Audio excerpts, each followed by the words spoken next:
Reflex का अध्याय 6 reflex कार्य की तकनीकी। The reflex working techniques. First, reflexology द्वारा उपचार में दबाव डालने की तकनीकी का सबसे ज़्यादा महत्व है। रिफ्लेक्सोलॉजिस्ट की सफलता इन तकनीकों में उसकी मास्टरी पर निर्भर करती है। यदि आप गलत तकनीक अपनाते हैं तो हर बार इसका गलत प्रयोग करेंगे और अच्छे परिणाम प्राप्त नहीं कर पाएंगे।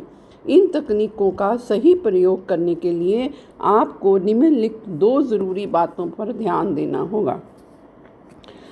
फर्स्ट पॉइंट, पहला, रिफ्लेक्स बिंदुओं के स्थान का सही पता लगाना। यदि आप रिफ्लेक्स बिंदुओं का पता नहीं लगा पाते हैं तो आप परिणाम प्राप्त नहीं कर सकेंगे। उस स्थिति में आप समय और शक्ति दोनों बर्बाद करेंगे। आपको कारगर तरीके से कार्य करना होगा। अंगों और ग्रंथियों का अध्ययन करते समय हम संबंधित स्थानों पर इन बिंदुओं का सही पता लगाने के बारे में चर्चा करेंगे। नंबर 2, दूसरा, रिफ्लेक्स कार्य तकनीक प्रभावी होनी चाहिए। इसका तात्पर्य यह है कि तकनीक में ज़रूरत के मुताबिक ही शक्ति खर्च की जानी चाहिए और अंगूठों और उंगलियों में थकन नहीं आनी चाहिए। पैर को सही ढंग से पकड़कर दबाव डालने के लिए सही लीवरेज का प्रयोग करके सही तकनीक अपनाकर उचित मात्रा में सही समय के लिए दबाव डालकर इस क्रिया को सफल बनाया जा सकता है। इस तथ्य को इस अध्याय के बाद वाले अध्यायों में भली भांति स्पष्ट किया जाएगा। दबाव तकनीकी में अंगूठे और उंगलियों का प्रयोग किया जाता है। इसमें आमतौर पर आप प्रयोग की जाने वाली विधियों इस प्रकार हैं। दूसरा, अंगूठे का प्रयोग, थंब वर्किंग। हाथ का अंगूठा छोटा, पुष्ट और मांसल होता है। इससे तेज दबाव डाला जा सकता है तथा इसका बहुत प्रयोग होता है। अंगूठे के प्रयोग की 3 तकनीकें हैं। पहला, अंगूठा चलाना, थंब वर्किंग। दूसरा, डिग इन और बैकअप यानी अंगूठा दबाना और उठाना। तीसरा, केंद्र बिंदु तकनीक, pivot point working. Pivot point मतलब PIVOT, पिवट पॉइंट वर्किंग, केंद्र बिंदु तकनीक। तीसरा, उंगलियों का प्रयोग, फिंगर वर्किंग। हाथ की उंगलियां आकार में पतली होती हैं तथा अंगूठे की तुलना में कम मजबूत होती हैं, किंतु यह संकरे स्थानों में रिफ्लेक्स तकनीकी का प्रयोग करने में अधिक उपयोगी होती हैं। उंगली द्वारा रिफ्लेक्स तकनीकी का प्रयोग करने की विधियां इस प्रकार हैं। उंगली चलाना, फिंगर वॉकिंग। उंगली घुमाते हुए दबाव डालना, finger rotation, pressure. Fourth point, उपयुक्त तकनीकों के बारे में विस्तार से चर्चा करने से पहले इन 2 महत्वपूर्ण बातों का उल्लेख करना जरूरी है। पैर को ठीक ढंग से पकड़ना, लीवरेज। फर्स्ट पॉइंट, पैर को ठीक से पकड़ना, होल्डिंग द फुट। जब हम पैरों पर काम कर रहे होते हैं तो इन क्रिया में दोनों हाथों का प्रयोग होता है। जिस हाथ से रिफ्लेक्स तकनीक का प्रयोग करते हैं उसे प्रचालन हाथ यानी वर्किंग हैंड तथा जिस हाथ में पैर को पकड़ने या थामे रखते हैं इसे नियंत्रक हाथ यानी होल्डिंग हैंड कहते हैं। कभी दाहिना हाथ वर्किंग हैंड होता है और कभी बायां हाथ होल्डिंग हैंड का काम करता है और कभी यह स्थिति उल्टी होती है। होल्डिंग हैंड की भूमिका बड़े महत्वपूर्ण होती है क्योंकि इससे पैर स्थिर हो जाता है। पैर के हिलने डुलने से रिफ्लेक्स बिंदुओं की सही स्थिति जानना मुश्किल होता है। यह पैर के तले को फैला देता है ताकि रिफ्लेक्स बिंदुओं के साथ ठीक से संपर्क स्थापित करने में मांस बाधक न बने। कभी कभी सहारे के लिए होल्डिंग हैंड को वर्किंग हैंड के ऊपर रख दिया जाता है। इससे लीवरेज में मदद मिलती है। 4.2 संक्षेप में प्रभावी ढंग से दबाव डालने में होल्डिंग हैंड का बहुत अधिक योगदान होता है। पैर को कैसे पकड़ें, इसके बारे में उपयुक्त जगह पर प्रत्येक रिफ्लेक्स के कार्य करने की प्रतिक्रिया के साथ चर्चा की जाएगी। रिफ्लेक्सों के स्थान के अनुसार होल्डिंग हैंड की स्थिति बदलती रहती है। चित्र 6.1 एंड 6.2 में होल्डिंग हैंड की स्थितियों के उदाहरण दिए गए हैं। 5th point, leverage. किसी भी रिफ्लेक्स पर दबाव डालते समय उंगलियों को अंगूठे के विपरीत रखना चाहिए। इससे लीवरेज पर ठीक से दबाव पड़ता है। दबाव बढ़ाने के लिए वर्किंग अंगूठे के अलावा अन्य अंगों की सहायता लेने को लीवरेज कहते हैं। इस उदाहरण में उंगलियों से लीवरेज मिल रहा है। चित्र 6.3 के अनुसार अभ्यास करने पर यह बात अच्छी तरह से समझी जा सकती है। तो फिगर 6.3 में लीवरेज का डिटेल चित्र बना हुआ है। यह उंगलियों से बाजू पकड़कर अपने अंगूठे को चलाएं। अब बाजू से उंगलियां को हटा दें और अंगूठे को फिर से चलाएं। आप पाएंगे कि उंगलियां उठाने के बाद दबाव न होने के बराबर है। इसी तरह दाहिने हाथ से बाएं हाथ को इस तरह पकड़ें कि अंगूठा हथेली पर हो और उंगलियां हाथ के ऊपर। अब दाहिने हाथ की तर्जनी को बाएं हाथ और हड्डियों के बीच दबाव डालते हुए चलाएं। चित्र 6.4 में देखें। अब अंगूठे को हटा दें और तर्जनी से उस जगह का दबाव डालें। आपको एक बार फिर लगेगा कि अंगूठा उठाने के बाद दबाव ना होने के बराबर है।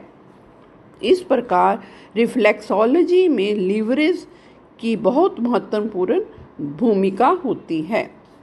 6.1 अंगूठा चलाने की तकनीकी, थंब वॉकिंग टेक्निक्स। पैर के तलवे पर किसी छोटी जगह की तुलना में बड़ी जगह पर दबाव डालना हो तो इस विधि का प्रयोग किया जाता है। अंगूठा चलाना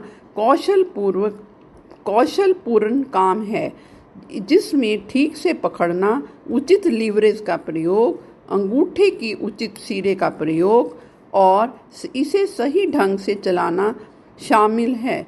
यदि आप अपने हाथ को मेज पर रखें तो पाएंगे कि मेज को स्पर्श करता हुआ अंगूठे का किनारा स्वाभाविक ढंग से दबाव डालने वाला भाग है। यह कम से कम खिंचाव के साथ सही दबाव देता है। अधिकांश मामलों में अंगूठे के मध्य भाग के आगे स्थित अंगूठे के किनारे का प्रयोग किया जाता है। चित्र 6.5 में देखें।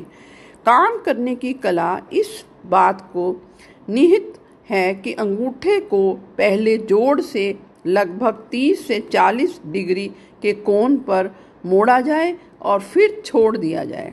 सही लीवरेज के साथ ऐसा करने पर आप पाएंगे कि अंगूठा आगे की ओर बढ़ने लगता है।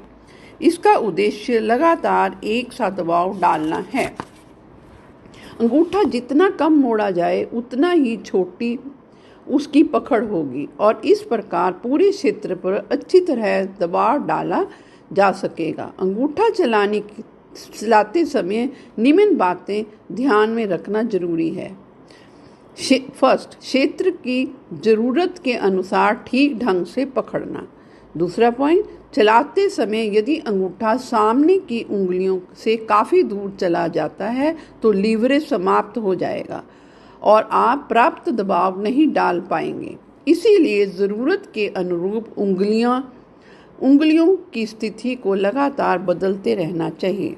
नंबर 3, उंगलियों को एक इकाई के रूप में काम करना चाहिए। यदि एक अथवा एक से अधिक उंगलियां उठ जाती हैं अथवा आप उंगलियों को फैला देते हैं तो लीवरेज कमज़ोर पड़ जाएगा। 4th पॉइंट, बेहतर लीवरेज के लिए उंगलियों को पैर के आकार में मोड़ लेना चाहिए। 6th पॉइंट, कलाई की सही स्थिति द्वारा दबाव के प्रभाव को नियंत्रित किया जाता है। अंगूठे से बहुत जोर से दबाव डालने की बजाय दबाव बढ़ाने तथा शक्ति बचाने के लिए कलाई को नीचे झुका दें। 7th, अंगूठा हमेशा आगे की ओर चलता है, ना कि पीछे अथवा बगल की ओर, अथवा आपके अंगूठे में खिंचाव पैदा हो जाएगा। 8th पॉइंट, अंगूठे की लंबी बाइट्स ना लें, नहीं तो कई रिफ्लेक्स बिंदु छूट जाएंगे। इसके अलावा आपका अंगूठा थक जाएगा और उसका नाखून मरीज को भी चुभ जाएगा। देन 9th पॉइंट, बेहतर यही है कि रिफ्लेक्स क्षेत्र के दोनों तरफ काम किया जाए, एक हाथ से और दूसरे हाथ से। कभी कभी एक दिशा से दबाव डालने पर दर्द नहीं होता, जबकि दूसरी दिशा से हो जाता है। 10th पॉइंट, जिस रिफ्लेक्स पर दर्द हो तो बेहतर परिणाम प्राप्त करने के लिए ऊपर नीचे आड़ी तिरछी विभिन्न दिशाओं में काम करना चाहिए। देन 6.2, अंगूठे को दबाने और उठाने की तकनीक, डिग इन एंड बैकअप टेक्निक। जब रिफ्लेक्स बिंदु का दायरा बहुत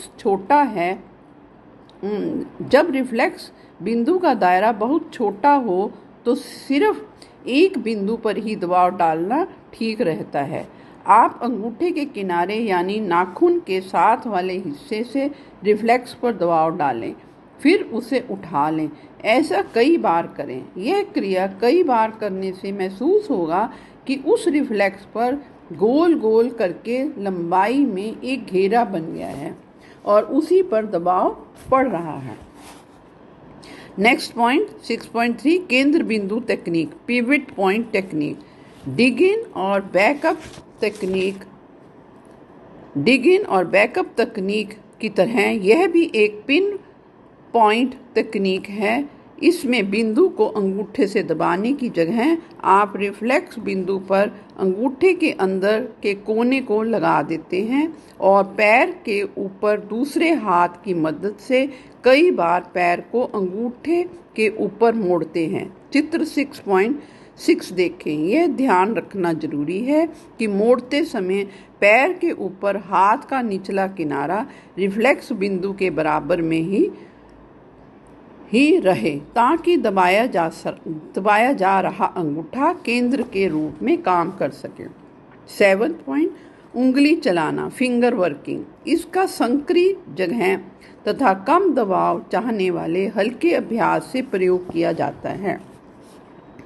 देन 7.1, उंगली चलाने की तकनीकी, फिंगर वॉकिंग टेक्निक। इस तकनीक में भी वही सिद्धांत काम करता है जो अंगूठा चलाने की तकनीकी में काम करता है, अर्थात पहले जोड़ के मोड़ें और फिर उंगली के शीर्ष के अंदर वाले किनारे के साथ दबाव डालें।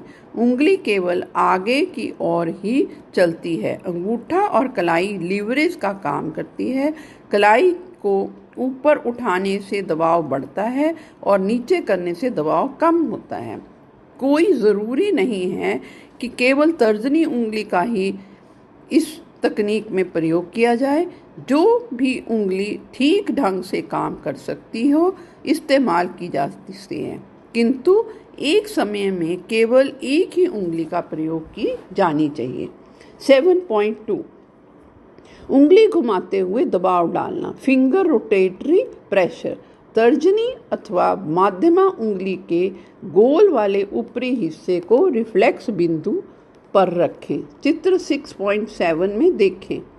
इसे घुमाते हुए सहन होने योग्य दबाव बार बार डालें, पहले एक दिशा में, उसके बाद दूसरी दिशा में। इस तकनीक का प्रयोग उन बिंदुओं पर किया जाता है जो कोमल और नर्म होते हैं, जैसे गर्भाशय, प्रोस्टेट, डिंब ग्रंथियां आदि। 8th, संक्षेप में यह जोर देकर कहा जा सकता है कि उचित नियंत्रण और लीवरेज के साथ उपयुक्त रिफ्लेक्स तकनीकी रिफ्लेक्सोलॉजी का आवश्यक आधार है। जो लोग इन तकनीकों को भली भांति नहीं सीखे हुए हैं वो अच्छा परिणाम प्राप्त नहीं कर सकते। सही ढंग से काम करने के लिए अभ्यास की अधिक से अधिक आवश्यकता है। जब तक कि आपका अंगूठा और उंगलियां इन तकनीकों से पूरी तरह अभ्यस्त नहीं हो जाते। 9th पॉइंट, अच्छे रिफ्लेक्स कार्य के लिए अंगूठों और उंगलियों का अधिकाधिक प्रयोग किया जाना चाहिए।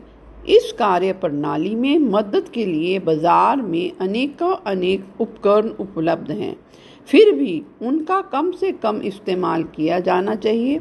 उपकरणों में हाथों के स्पर्श जैसी संवेदनशीलता नहीं होती। तेल और क्रीम का प्रयोग भी नहीं करना चाहिए, क्योंकि अंगूठा और उंगलियां सरकने लगेंगे और बिंदुओं के ऊपर से खिसक जाएंगे।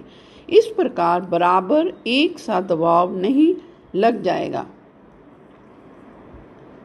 लग पाएगा। यदि रिफ्लेक्सोलॉजिस्ट के हाथ और मरीज के पैर पसीने के कारण गीले हैं तो टेल्कम पाउडर का प्रयोग किया जा सकता है। यदि मरीज के पैर अधिक शुष्क हैं और पपड़ी निकली है तो जिससे आराम से रिफ्लेक्स कार्य करने में कठिनाई होती है तो टेल्कम पाउडर का प्रयोग किया जा सकता है।